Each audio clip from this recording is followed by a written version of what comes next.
All eyes are on Paris, with one Australian newsroom forking out hundreds of millions of dollars for broadcast rights. But the event, which is supposed to showcase the best athletes that humanity has to offer, has been marred by scandal after scandal, which has dominated news headlines.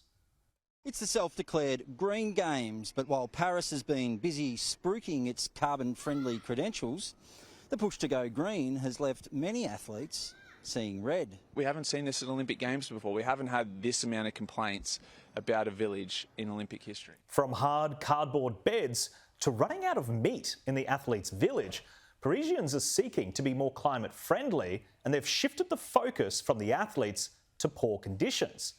But how much of it is about so-called sustainability, and how much is a bunch of cheap beds and bad food a cost-cutting initiative? CNBC reports why the Paris Olympics cost so much less than Rio, London or Tokyo. The chief advantage this time can be summed up in two words: existing infrastructure. Temporary facilities also played a role in keeping costs down. Now, journalists blindly accepting that this was all green initiative are just feeding you PR talking points. Having less meat on order might seem green, but it's actually way cheaper when you have to mass produce food. Make no mistake though, those processed plant-based burgers are horrendously bad for you. It is texturized goo and not something anyone should be eating. Well, joining me this week on the panel is the Australians Darren Davidson and 2CC host Stephen Senatiempo. Well, Darren, let's start with you. I mean, this whole vegan scandal, this is the one thing that I look at. I just cannot believe that they thought that athletes who are every single calorie they're counting, every single vitamin that they're watching, they've got very specific diets. What on earth were they thinking? Yeah, it's a shame that everything's becoming politicised at the Olympics. They are, as you pointed out, horrendously expensive to host and stage, and they leave cities and economies with these big kind of legacy cost issues after everyone's packed up and gone home. But really, everyone should be focusing on the incredible Herculean efforts and the amazing feats that we're seeing. That you'd hope that would be the main story. And some of these incredible young athletes who have been training so hard for many years, you would really want the focus to be on that. And that's where, media companies are investing their dollars and big advertisers and sponsors are investing their dollars. And I think they would hope as well that that's where the focus is. It's a shame that this has become the story that it has. Yeah, and Stephen, I think a lot of journalists are really allowing some of these propaganda points around climate change and green initiatives to bleed into their reporting. Because, yes, lowering the carbon footprint is one thing, but we know that a lot of companies do this just to save money, and we're letting them give these athletes poor conditions, but we're putting this air of nobility around it, making it seem like a moral good thing. What are your thoughts?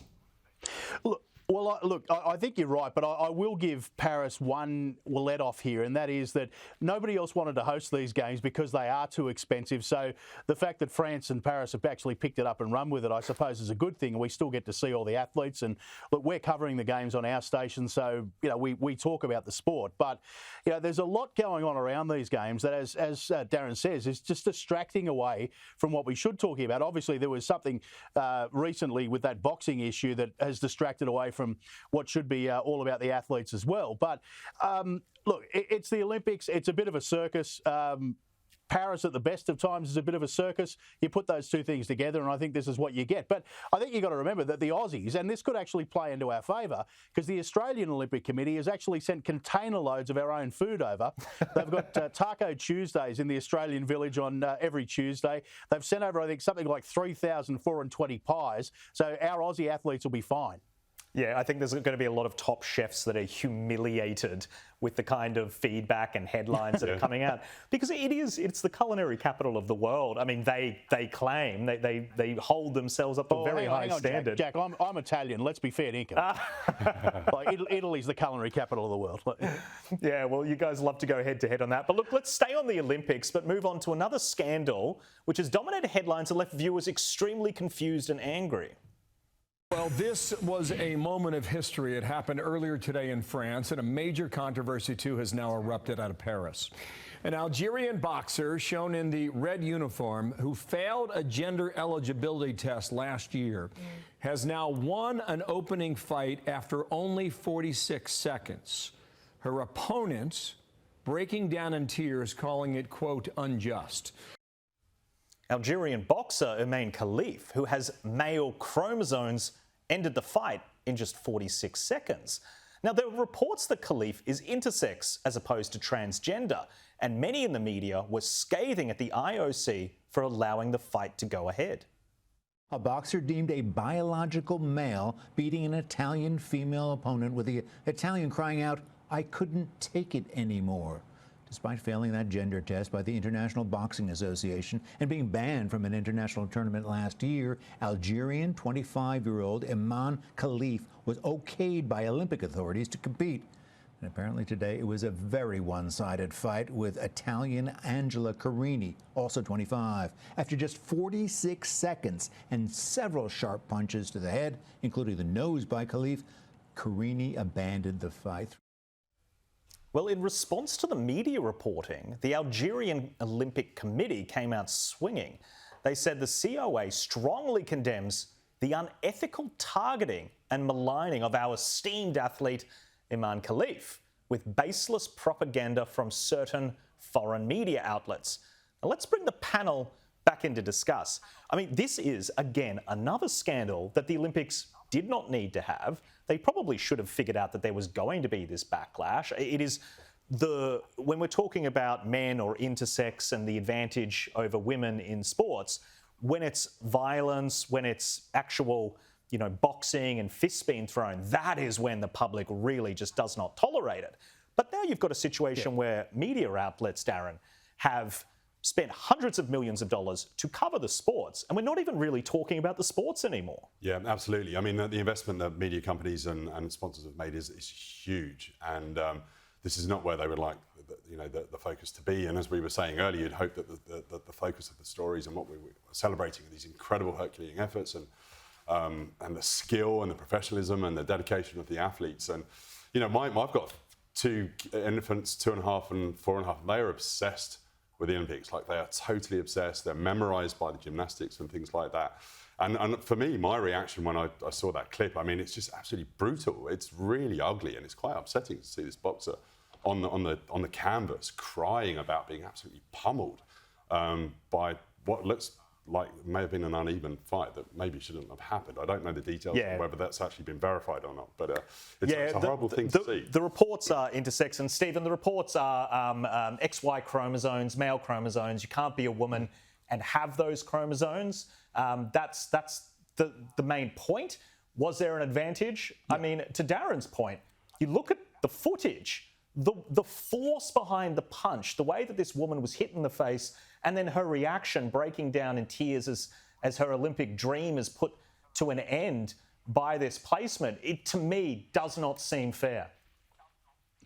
Well, there's a couple of things that need to be clarified. Angela Carini actually called the fight off herself. She went to her corner and said, "I'm not doing this anymore," after 46 seconds and 2 punches. That was all it took.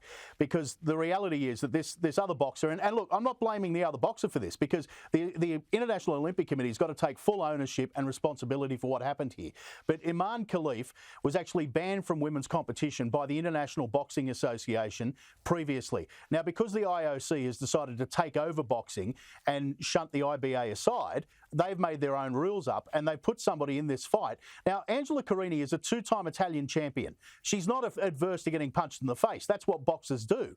But she said to her corner in that moment, "I have never been punched that hard before in my life." Why? Because she's fighting against an athlete that has a superior advantage because of levels of testosterone and an XY chromosomes. The reality is she was fighting against somebody that should not have been in the same category as her, and after 46 seconds said, "I don't want to borrow this anymore." That's what happened here, and the IOC has got to take full ownership of this. And of course, they're skating away saying, "No, it's all the media's fault. Move along, nothing to see here." Well, at when it gets to boxing, now we saw there's 2 athletes in the Zambian football team who played against the Matildas the other day that have previously banned from previous competition but were allowed to play in the Olympics because of the same issue. The IOC again sanctioning that. But in this case, we're talking about pugilistic sport. We're talking about martial sports where somebody can get physically hurt. Yes. And that is where you've got to at least draw the line. That's the point. But staying on the Olympics, the United States has shot up in the gold medal tally, but at the time we went to air was still trailing behind China. It might be why US media outlets have flipped the medal tally counting method to count total medals equally as opposed to the number of golds. The Nightly reports the official Olympic website ranks countries on golds rather than totals.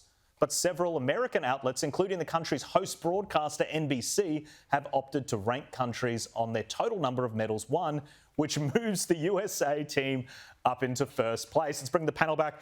Now, Stephen, it doesn't get more American than that. If they're not ahead, let's change the metrics by which we're measuring and then go Team USA. Look, you know, I admire American patriotism, don't get me wrong. I think I'd like to see us more like that here in Australia, but this is just typical American BS. I mean, look, they call this, but the baseball over here is the World Series. Nobody else plays in it. You know, whoever wins the NFL, the Super Bowl, is the world champions. I mean, look, they kid themselves on every level in America when it comes to this concept of American exceptionalism, and this is just another example. Look, good on them. If it's only being done in their own media and they can live in their own delusion, so be it.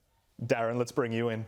Yeah, I'm sure that the morphology will change again at some point before the end of the games, and one way or the other, they'll be winning. But if they're down by total medals, they'll flip back to gold. Wouldn't put it past them.